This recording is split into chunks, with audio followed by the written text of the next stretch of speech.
Saudações, amados. Amém. Glória a Deus. Muito bem-vindos à nossa nona aula.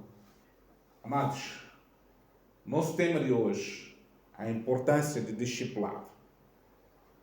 Nós estaremos a abordar esta questão nesta aula e, em particular, estaremos focados neste tema em ligação com o nosso tema principal, que é a nossa disciplina deste trimestre, que é evangelismo transcultural.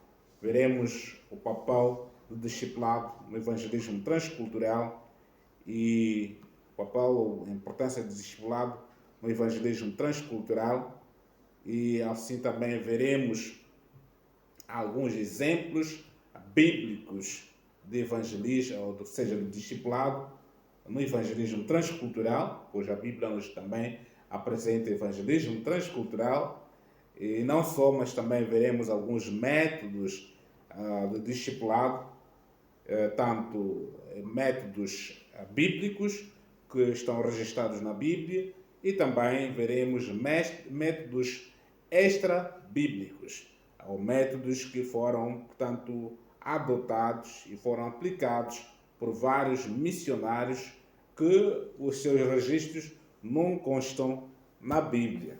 Então, esses são métodos extra-bíblicos. Então, são todos bem-vindos para mais este mergulho na aprendizagem da palavra do Senhor. Bom, introduzindo, dizer que o estudo bíblico sobre a importância do discipulado no evangelismo transcultural é fundamental para entender como a fé cristã pode ser transmitida de maneira eficaz em diferentes contextos culturais.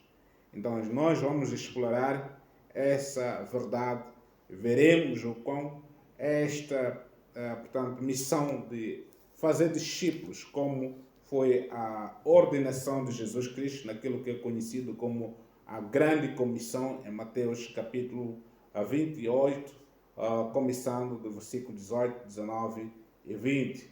Nós veremos que Jesus Cristo ordena os seus discípulos e que também nós somos discípulos de Jesus para que possamos ir por todo o mundo e fazer discípulos, ou seja, entregar a mensagem que nós também, que a nós foi entregue, e transmitir essa mensagem para os outros, de forma que possamos dar a continuidade com a missão já iniciada pelo nosso Senhor Jesus Cristo, e deu a continuidade com os seus discípulos, os que são conhecidos como apóstolos. Esses foram os discípulos de Jesus. Agora, vamos ver aqui uma definição, ou algumas definições de palavras que poderíamos usar com muita, portanto, repetidamente. A primeira palavra, como já falamos, discipulado. O discipulado é mesmo o processo de nós fazermos discípulos, ou irmos fazer discípulos, discipular alguém. E o que significa ser discípulo? Tenho 4 palavras gregas relacionadas com esta matéria de discipulado. Aqui já no quadro, a primeira palavra sendo mathetes. Mathetes é M-A-T-H-E-T-E-S.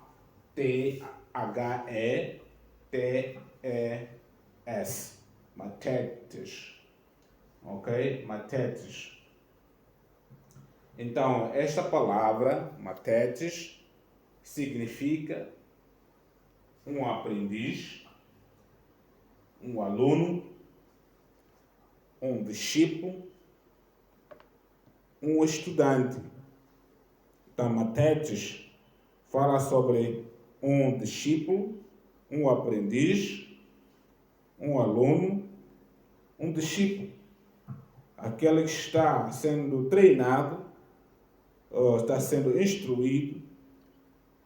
Então, nós vimos este exemplo em Mateus capítulo 28, versículo 19 em particular, e também podes ver Mateus 13, 51, 52 assim que é, Mateus 13, versículo 52, e também Atos, capítulo 14, versículo 21.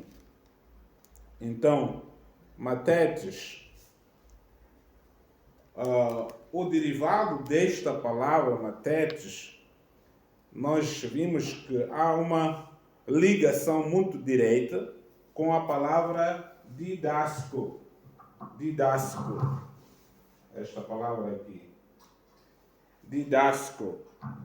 Por quê? Nós já falamos na aula passada, não me lembro se foi a aula da liderança ou a aula do evangelismo transcultural, mas apresentamos alguns termos gregos, onde falamos sobre didáscalos, que é um professor, é um mestre. Então, nós temos pastor-mestre, pastor-professor, que é poimen didáscalos. Então, didáscalo trabalha com didasco, ou seja, ele faz a missão de didasco, ou seja, dar instrução, ensinar, okay? Dar instrução. Didástico é o ato de dar instrução ou ato de instruir. Neste caso, este é o verbo, enquanto que didáscalos é um substantivo, que é o nome, okay? Daquele que trabalha com, portanto, como portanto, instrutor, aquele que ensina. Então, didático é o ato de instruir. Então, para que alguém esteja na posição de aprender, ok? A posição de aprender, como Mantano é o processo de aprender, o processo de adquirir o conhecimento, receber instrução. Essa palavra Mantano. Então, mateteo significa tornar-se um aluno, ou seja, inscrever-se para ser um aluno, um estudante. Mateteo é M-A-T-H-E-T-E-U-O, ok? Mateteo, vou repetir, M-A-T-H-E-T-E-U-O, ok? Esse é mateteo, significa tornar-se um aluno, o processo de se inscrever para ser um aluno ou estudante. Então, este é o processo de tornar-se um aluno. Okay? Quando você vai se candidatar e quando você vai se inscrever, você está se tornando um aluno. Para estar aonde? Debaixo da instrução. Para receber instrução e tornar-se alguém que aprende. Então, quando estás a aprender, você já vai crescendo. E quando estás neste processo, você torna-se um matetes, um aprendiz, um aluno, um estudante. Não sei se estou a complicar aqui a informação. Está tudo claro? Está tudo claro? Ou está complicado demais? Bom, eu creio que se for assim muito complicado, pode também apresentar a sua dúvida depois, ou pode, para os que vão assistir o vídeo, os que estarão a escutar o áudio, também pode muito bem colocar pausa e, portanto, recuar quando for necessário, assim como dar a continuidade. Então, são 4 palavras, a saber, matetes, que é um aprendiz, que é um aluno, que é um discípulo, um estudante. Aquele discípulo em particular fala daquele que segue o seu mestre, ok? Aquele que é o seguidor. E a mesma coisa como um aprendiz. Aprendiz, geralmente, ele aprende de um mestre. Diferente de um estudante e de um aluno, porque muitas das vezes nós vimos a diferença. Um aluno, um estudante, pode aprender, estar longe, pode estar distante. Há uma coisa muito particular sobre a questão do discipulado, nessa palavra matetes.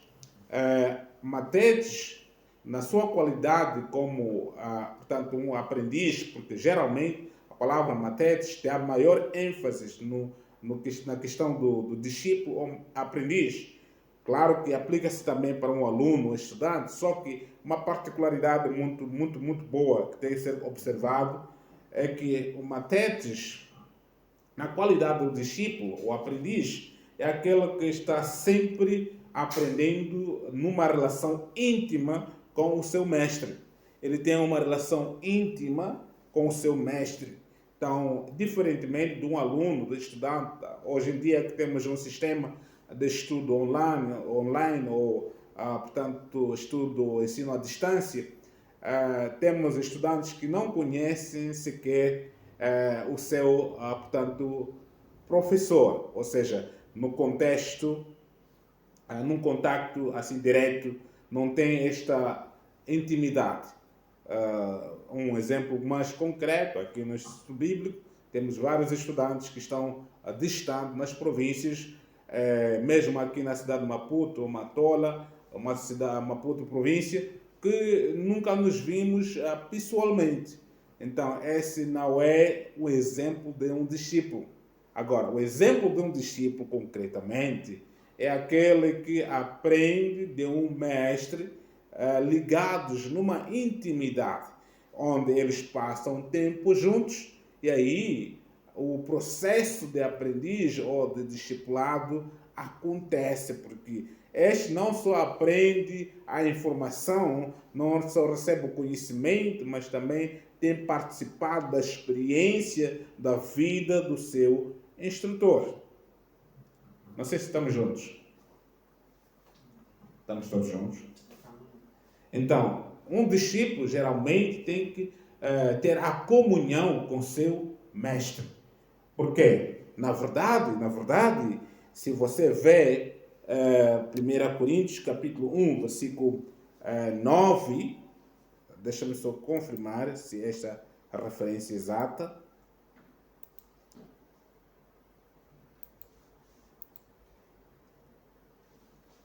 Isso mesmo.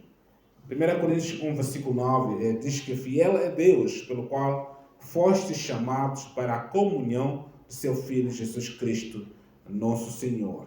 Então, essa comunhão é compartilhar, não é? Uma vida de partilha, onde nós temos uma comunhão, uma convivência, convivemos, nós vivemos em comunhão, vivemos juntos, a partilha, a reciprocidade.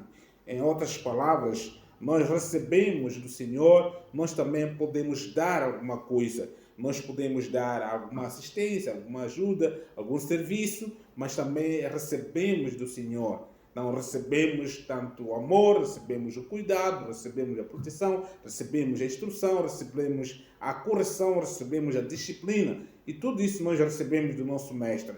Mas também podemos muito bem estar com Ele e, portanto, servi-lo à medida que seja necessário. Okay? Então, nós somos chamados para a vida de comunhão. Okay? Fiel é Deus, pelo qual fostes chamados para a comunhão do seu Filho Jesus Cristo, nosso Senhor. Nós somos chamados para a vida de comunhão. Por isso, a única pessoa que será discípulo de verdade é aquela pessoa que Jesus disse: se alguém quiser vir após mim, quer seguir, quer tornar-se meu discípulo, tem que negar-se a si mesmo, renunciar-se a si mesmo, tomar a sua cruz diariamente e me seguir. Lucas capítulo 9, versículo 23, e também temos outras passagens como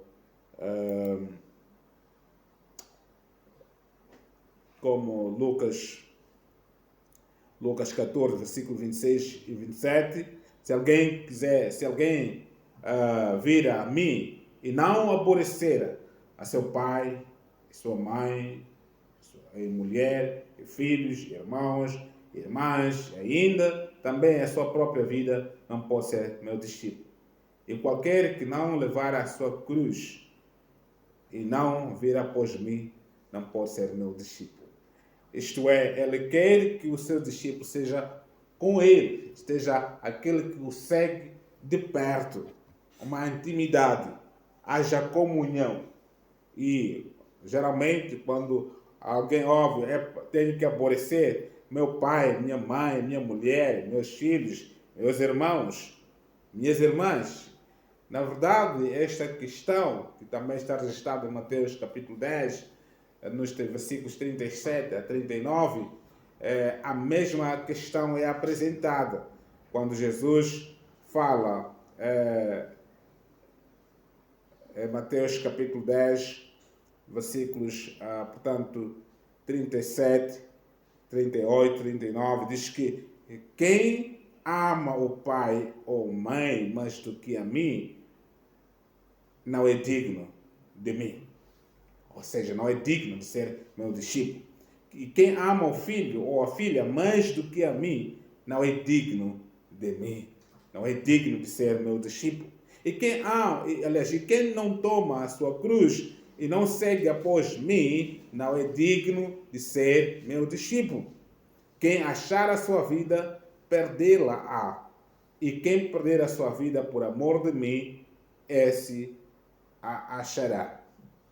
Então, nós vimos esses ensinamentos de Jesus e muitas pessoas ficam escandalizadas, ou seja, ficam ofendidas, porque eles pensam, agora tenho que deixar, portanto, aborrecer o meu pai, tenho que aborrecer os meus filhos, tenho que largar tudo, tenho que ignorar, tenho que, portanto, não cuidar dos da minha família, porque tenho que seguir a Jesus. Muitas pessoas se escandalizam quando ouvem esta mensagem, mas quando Jesus falava para os seus discípulos, eles entenderam claramente a mensagem que ele estava transmitindo. Mas a mensagem não era necessariamente você ser negligente, não era necessariamente aborrecer, mas estava falando sobre as questões de prioridade, a quem você coloca como prioridade. É por essa razão que tem aquela palavra, quem ama o pai ou a mãe mais do que a mim, aí fala sobre a questão de prioridade, ok? Se você não pode seguir a Cristo por causa da sua família, ok? Como o caso do discípulo em Lucas capítulo 9, nos versículos 60, deixa-me só confirmar, Lucas 9, versículo, portanto, 60 por aí, vamos lá confirmar exatamente.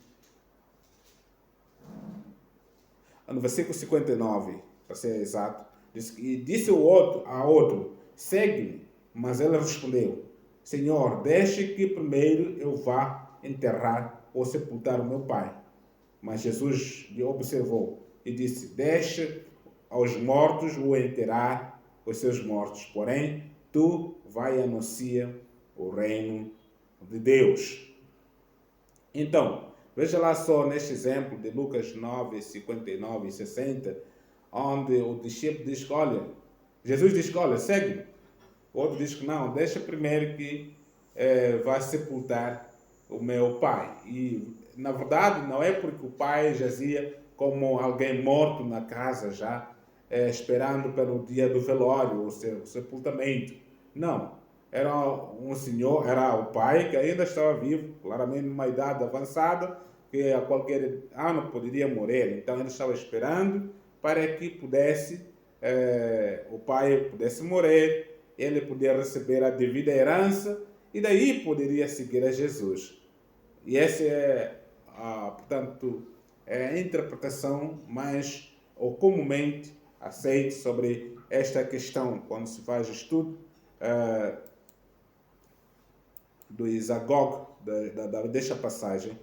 Todos os relatos indicam isso, que ele estava enfatizando que, olha, o meu pai já está quase velho, eu tenho que esperar a ele para morrer e depois aí já que posso ir, portanto, servir. E Jesus diz que não, deixe os seus mortos, outros que ainda estão mortos, mas ainda ambulantes, né, para enterrar o seu morto quando ele morrer fisicamente, não é? Então, é nesse contexto, alguém de colocar a família acima de Deus. É isso que nós vimos nesta passagem Sobre a questão, o discipulado tem um preço, como nós já vimos em Mateus capítulo 10, vimos também, portanto, em Lucas, capítulos, portanto, digamos, Lucas capítulo 14. Deixa-me só. Lucas capítulo 14, versículos 26 e 27. Também Mateus 16, versículos 22 a 25 também aborda a mesma questão, sobre a questão do discipulado. E Marcos 8, 34 a 38. João, portanto, 12, versículos 25 a 26. Nós temos também essa passagem que nos fala, é uma das passagens que realmente impactou a minha vida, começando do versículo 24 de João capítulo 12. O meu primeiro ano da escola bíblica, em 2010, foi realmente impactado pelo este versículo 24 de João capítulo 12, que diz que se o grão de trigo que cai na terra não morrer, fica só, mas se morrer, ele dará muito fruto. Ok? Se o grão de trigo caindo na terra permanecer só, ou não morrer, vai permanecer só. Mas se morrer, então vai poder dar muito fruto. O preço do discipulado é morrer para si mesmo, para que seja instrumento na parte de Deus para poder reproduzir. Os discípulos é que multiplicam, os discípulos é que reproduzem. Em João capítulo 15, versículo 8 e versículo portanto, 16, nós temos esta famosa palavra de Jesus Cristo, diz que no versículo, portanto, 16, diz que João capítulo 15, versículos 8 e versículo 16. Vou começar o versículo 16, diz que não me escolhestes vós a mim, mas eu vos escolhi a vós e eu vos nomeei para que vades e deis fruto, e o vosso fruto permaneça, a fim de que tudo quanto em meu nome pedirdes ao Pai, Ele vos conceda. E no versículo 8 diz que nisto é glorificado o meu Pai, que deis muito fruto, e assim sereis meus discípulos. Portanto, há uma condição para ser discípulo. No entanto, para ser salvo, não há nenhuma condição. Aliás, há uma condição também, não é? A condição para ser salvo é crer. É crer em Jesus. Aceitá-lo como seu Senhor e Salvador.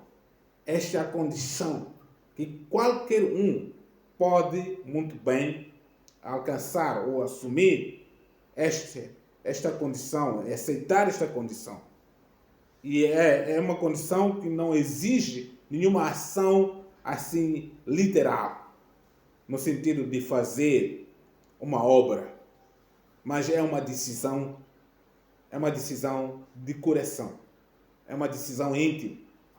Então, essa condição é muito simples que Deus lhes colocou, porque essa condição qualquer um pode muito bem cumprir com esta condição. A crer e aceitar. E pronto, você passa a ser. Ok? Em João 1, versículo 12, a condição é simples. Todos aqueles que o aceitaram, todos aqueles que o receberam, a esses foram dados o direito de serem feitos filhos de Deus, por terem crido no seu nome. Então a condição é crer e receber, e você será filho de Deus, ou filha de Deus. Essa é a condição. Agora, para ser discípulo, a condição já é mais exigente, é um pouco mais rigorosa, ok?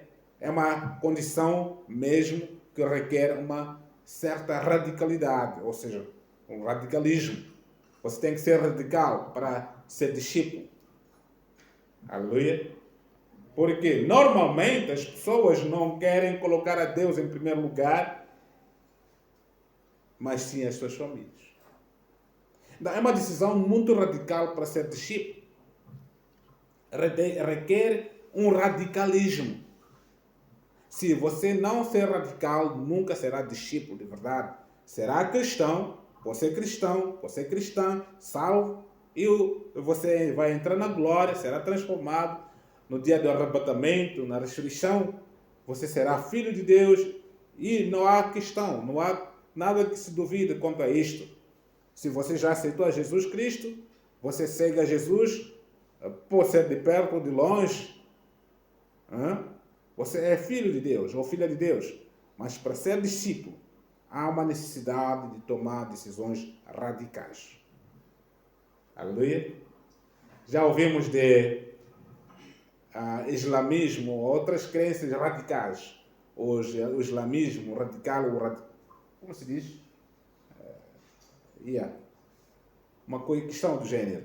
Os radicais, muçulmanos, islãos radicais, onde, pelo nome da religião deles, eles aceitam sacrificar as suas próprias vidas. Já ouviu disso? Aqueles que vão se, portanto, munir com explosivos, bombas, para irem cumprir uma missão em nome da religião deles, em nome de Deus dele. E eles estão muito bem convencidos que, morrendo por esta causa, eles estão cumprindo uma missão nobre. Essa é uma atitude radical. Isto é, uma ação fora do comum. Uma atitude fora do comum, fora do normal. Então, para você ser um discípulo, tem que ser alguém que age fora do comum, fora do normal. Por isso que são poucos discípulos. São poucos. Por quê?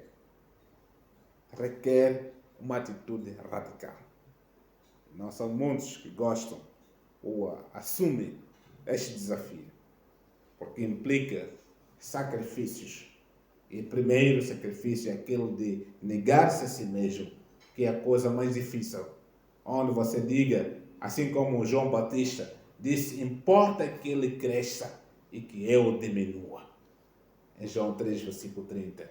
Importa que Cristo cresça e que eu diminua. Ele aumente em mim e eu diminua. Essa é uma atitude radical. Aleluia. Então, essa questão de discipulado é extremamente crucial. E como nós estamos aqui a dar esta aula, no contexto de, portanto, evangelismo transcultural, nós precisamos entender isso, que, olha, o discipulado é essencial, tanto no evangelismo tradicional, homogêneo, ou no evangelismo transcultural. Mas antes de chegarmos lá, nós precisamos entender que os missionários que vão para estes países ou outros povos, tanto aqueles que são levantados por Deus para uma nação, uma cultura homogênea, assim como aqueles que vão para outras culturas, outros povos de culturas diferentes, temos que entender que essas pessoas assumiram o chamado de discípulo. Eles assumiram que eu vou ser discípulo, eu vou onde Deus me guiar para ir. Onde Ele me levar, eu irei. Essas pessoas já assumiram este compromisso de serem discípulos. E são esses que são encarregados com a responsabilidade de eles também reproduzir aquilo que já receberam, transmitir aquilo que lhes foram incumbidos. Eles lhes foram entregue uma bagagem, uma mensagem, que é o Evangelho. que é uma mensagem de boas novas. E eles vão levar essa mensagem, vão dar instrução aos outros, vão transmitir aos outros. Então, vamos lá ver sobre a importância do evangelismo, ou seja, do discipulado no evangelismo transcultural. São 3 pontos que quero dar aqui de uma forma muito breve sobre essa importância. Dizemos que o evangelismo, o discipulado, é essencial no evangelismo transcultural por várias razões. Mas eu só vou dar aqui 3 razões porque o evangelismo, o discipulado, desculpa, toda vez que eu falo evangelismo, quero dizer discipulado.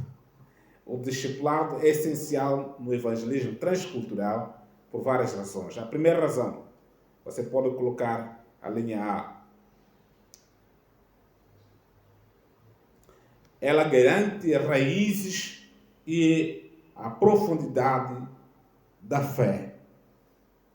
Ok? Dá raízes e a profundidade da fé. Então, o discipulado permite que novos convertidos adquiram uma compreensão profunda e prática do Evangelho. O discipulado permite que os novos convertidos adquiram uma compreensão profunda e prática do Evangelho, de forma que não apenas recebem o Evangelho, mas vivem de acordo com o Evangelho. Então, em contextos culturais diversos, a fé precisa de raízes para resistir a desafios e diferenças culturais. Então, em contextos culturais diversos, a fé precisa de raízes para resistir a desafios e diferenças culturais. Então, se você vai a um certo povo e só lança semente, como em Mateus capítulo 13, que o semeador só saiu e começou a lançar a semente, espalhou a semente. Então, é muito importante que não sejamos somente aqueles que lançamos a semente, mas que possamos definir a qualidade de solo onde as sementes caem. Identificado uma terra fértil, temos que seguir o processo de regar essa semente. Ok? Regar essa semente para garantir que haja raízes para poder trazer uma estabilidade na vida daquele que recebeu esta semente. Ok? Mateus 13, versículo 3 a 9, a parábola do semeador, fala sobre essas 3 qualidades ou tipos de solo. Tem o solo impenetrável, tem o solo, portanto, que teve aquela confusão de espinhos, que representa um solo onde há uma resistência, não é? Há uma resistência na questão do desenvolvimento por causa de ser ofuscado com, portanto, detalhes de terra. E também tem o solo pedregal, onde há muitas pedras, onde portanto, a raiz pode germinar, aliás, a semente pode germinar, mas não pode encontrar terra suficiente para poder aprofundar. Não há terra suficiente, mas sim muitas pedras, ou seja, este é um coração muito ocupado, é um solo ocupado, ok? E depois tem a terra fértil, onde a semente germina, encontra raízes para aprofundar e trazer estabilidade. É esse tipo de qualidade de coração que vai receber o Evangelho e vai ter raízes. Então, portanto, o missionário tem que identificar qual é esse indivíduo, qual é essa pessoa que tem um coração aberto, como o coração da Lídia, quando os apóstolos, o apóstolo Paulo e o seu companheiro chegaram portanto, a Filipos. em Atos capítulo 16, se não estou em erro, o 14, se não estou em erro, entre estes dois capítulos. Então, vimos que quando eles chegaram lá, Atos 16 na verdade, então, quando chegaram lá e começaram a evangelizar, uma mulher chamada Lídia, cujo Deus abriu o coração, eles investiram nesta mulher e ela tornou-se uma discípula e serviu até os missionários. Ok? Então, temos que ter a capacidade de identificar esses corações, porque muitas das vezes nós gastamos muito tempo em tentar forçar a semente para um coração impenetrável. Ou às vezes procuramos insistir a semente num coração ocupado. Ok? Até que o coração ocupado muitas das vezes nos engana. Parece que está lá, está, entendeu? Mas de repente, já foi. Detalhes da vida, ocupações tomam lugar. E esse não terá tanta alegria no Evangelho. Mas, de todas as formas, somos chamados para lançar a semente em todos os solos. Somos chamados para lançar a semente. Mas temos que ter a capacidade de identificar aquele solo fértil e poder discipular. Porque é essa semente, é esta terra que vai reproduzir. Aleluia?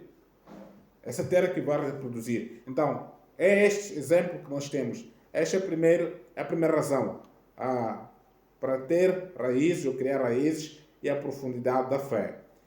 A razão número 2, que pode ser a linha B, a contextualização e adaptação. Então, no momento discipulado, nós vimos isso várias vezes quando Jesus estava ensinando em forma de parábolas. Jesus estava contextualizando a mensagem para que os discípulos pudessem adaptar-se à mensagem. Ok? Nós vimos isso mesmo aí, capítulo 13 de Mateus. Os discípulos, quando não entenderam muito bem, vieram a questionar a Jesus. O que é que significa isso? E Jesus começou a lhes explicar. E ele disse, olha, para os demais eu falo em parábolas para que eles ouçam, mas não entendam. Ok? Então, os discípulos são aqueles que terão a contextualização. Eles vão ser ensinados de uma forma que eles possam entender para melhor se adaptar. Já demos exemplo de Atos capítulo 17, repetidas vezes, mas também aplica-se a este ponto, a contextualização e a adaptação.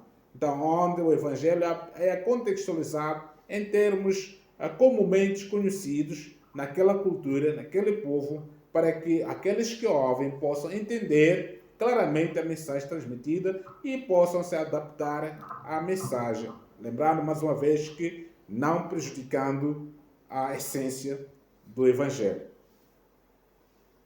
Número 3, que é a linha C, a importância ou a essência do discipulado, do evangelismo transcultural, ou seja, as razões. Diz a multiplicação da fé. Por que é necessário fazer discípulos? É para que haja multiplicação da fé. Os discípulos, como já dissemos, eles podem ter a capacidade de multiplicar. Os discípulos vão multiplicar. Lemos há poucos minutos atrás, João capítulo 15, versículos 16 e também versículo 8. Jesus disse que vocês não me escolheram a mim, mas eu vos escolhi e vos nomeei e vos ordenei que vades e dei fruto, para que o vosso fruto permaneça, a fim de que tudo quanto pedires ao Pai em meu nome, Ele vos conceda. Os discípulos têm privilégios tão exclusivos, porque esses são cooperadores com Cristo. São cooperadores, eles estão cooperando com Cristo, estão trabalhando em unanimidade com Cristo. Então, eles têm alguns privilégios que a maioria dos cristãos não tem. Nós estamos a falar sobre a questão de Deus sendo aquele que discrimina as pessoas. Não discrimina, mas Ele coloca tudo à disposição de todos nós. Só que aqueles que querem chegar mais perto e cooperar com Cristo. Claramente, Ele vai lhes dar mais, portanto, acesso a certos benefícios que os outros não poderão nem um pouco experimentar. Aleluia. Nós estamos a falar de bens materiais, podem muito bem ser como bens materiais, mas tem certas experiências que o discípulo terá sobre Deus, de Deus, que um cristão simples que não é discípulo não terá. Temos muitos, milhões e milhões de cristãos que não são discípulos de verdade. São cristãos porque creram em Cristo, são salvos, irão para o céu, mas não são discípulos. Não estão a cooperar com Cristo. Não estão trabalhando juntamente com Cristo. É o grupo de minoria que está cooperando com Cristo. É o grupo de minoria que são discípulos. E esses discípulos é que se encarregam com essa responsabilidade de chamar os demais. Dentre esses que são chamados para a salvação, poucos é que serão discípulos. Se você vai muito bem entender isso de uma forma mais simplificada. Para muitos de nós que somos líderes, porque aqui na Escola Bíblica são muitos líderes, são muitos pastores que estão aqui conosco, você, para perceber isso de uma forma muito clara, quantos membros a congregação em que você está a liderar tem? E quantos desses estão dedicados no serviço do Senhor? Se você for honesto, vai me dizer que, pastor, talvez 10% é que está dedicado. Ou 20%, quanto muito, que estão entregues na matéria de visitação, na organização do tabernáculo, ou seja, do templo. Quando se trata de visitação, esses estão prontos para ir. Quando se trata de atividades por serem realizados como igreja, esses estão disponíveis. Ok? Os demais só vêm quando há eventos grandes.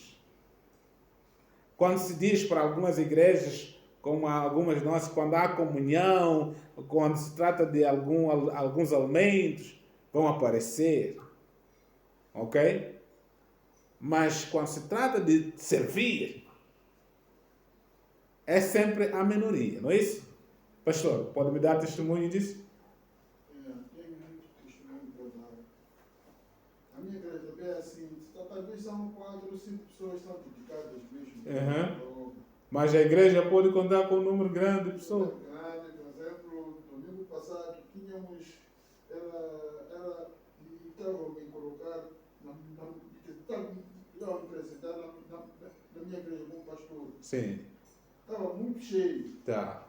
Até o nosso moderador, tipo o bispo, sim, admirou muito, porque viu muita gente, até depois me ligou, dizendo, aquela gente toda vem todos os dias, não, aqueles vieram, como não vieram, souberam que eu vieram aquele almoço ali. Sim, exato.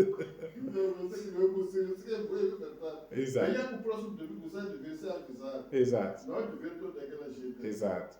É isso mesmo. Então, tem os que vão quando há festividades, há convívio, assim, então vão aparecer lá. Então, quando se trata de conferência, um evento único, quando é dia 25 de dezembro ou início do ano, eles vão estar lá. Isso. Quando eu tenho o período da Páscoa também, entende? Quando há questões de falecimentos ou cerimônias do gênero. Então, são esses que vão aparecer. E tem aqueles membros que frequentam os cultos com muita regularidade, mas, na verdade, eles não vão mover nenhuma cadeira para ajudar a organizar na igreja. Então, esses não têm coração de discípulo, mas podem ser membros. E nós vamos tratar deles de igual modo. Mas sempre tem coisas que eles não vão entender. Porque Deus também quer portanto, pessoas com corações disponíveis. Ok? Disponíveis. Esse é o critério. Tudo de Deus está disponível, está à nossa disposição, mas depende da nossa disponibilidade. Estamos todos juntos. A nossa disponibilidade. Então, dando a continuidade, vamos sair no nosso intervalo dentro de 5 minutos ou 6 minutos. Então, falava das razões por que o discipulado é essencial no evangelismo transcultural. Falamos sobre a raiz e a profundidade da fé, da contextualização e adaptação, e a terceira razão é a multiplicação da fé. Os discípulos, 2 Timóteo 2, versículo 2, Jesus Cristo, ou seja, o apóstolo Paulo, falando a Timóteo, diz que, olha, deixa-me só citar esta passagem, ler exatamente 2 Timóteo 2, versículo 2, diz que o que de mim, entre muitas testemunhas ouviste, confia-o a homens fiéis que sejam idôneos para também ensinarem aos outros. Ele começou com essa palavra de exortação, que tu, pois, meu filho, fortifica-te na graça que há em Cristo Jesus. Seja forte, seja firme na graça que há em Cristo Jesus. Nesta graça nós entramos, temos acesso por meio da fé. Em Romanos 5, versículo 2, entramos nesta graça por meio da fé e ficamos firmes por meio da fé. Então, seja firme, seja fortalecido pela essa graça que há em Cristo Jesus. E ainda diz que o que de mim, entre muitas testemunhas ouviste, confia-o, entregue-o, repasse isso a homens fiéis. Quem são esses fiéis? São esses que estão disponíveis, que vão dar a continuidade. Olha, no mundo, existe um versículo muito interessante, não sei se já citei aqui alguns dias, mas em Provérbios capítulo 20, versículo 6, aí fala sobre o que muitos apregoam. E que, deixa-me só ler rapidamente, Provérbios capítulo 20, versículo 6. Diz: cada qual entre os homens apregou a sua bondade, mas o homem fiel quem o achará. Cada qual entre os homens apregou, anuncia quão bom ele é, mas o homem fiel quem o achará. Por quê? São poucos os fiéis na terra. Salmos capítulo 12, versículo 1. Diz que salva-nos, Senhor, porque faltam os homens fiéis. Porque são poucos os fiéis entre os filhos de Deus, entre os filhos dos homens, desculpa. Salmos 12, versículo 1. Salva-nos, Senhor, socorre-nos, porque faltam os homens benignos. Faltam pessoas com bondade no coração. Porque são poucos os fiéis entre os filhos dos homens. São poucos. São poucos os fiéis. E o apóstolo Paulo diz a Timóteo, olha, entrega isto a homens fiéis. E entrega isso a homens fiéis que serão capazes, serão idôneos para também passar aos outros. É passar o bastão para os outros que vão percorrer essa jornada e vão também transmitir aos outros. Então, isso é essencial. Então, a multiplicação da fé só acontece quando há processo de discipulado. Se Jesus Cristo não tivesse ensinado homens, não tivesse deixado discípulos, o evangelho ou o cristianismo terminaria logo no primeiro século. Não ia chegar até o século XXI. É isso? Então, é exatamente isso que nós estamos a ver nesta aula de hoje. Mas porque o nosso tempo é muito cronometrado, vamos colocar uma pequena pausa aqui e sair no nosso breve intervalo e depois voltamos para a segunda parte. Amém.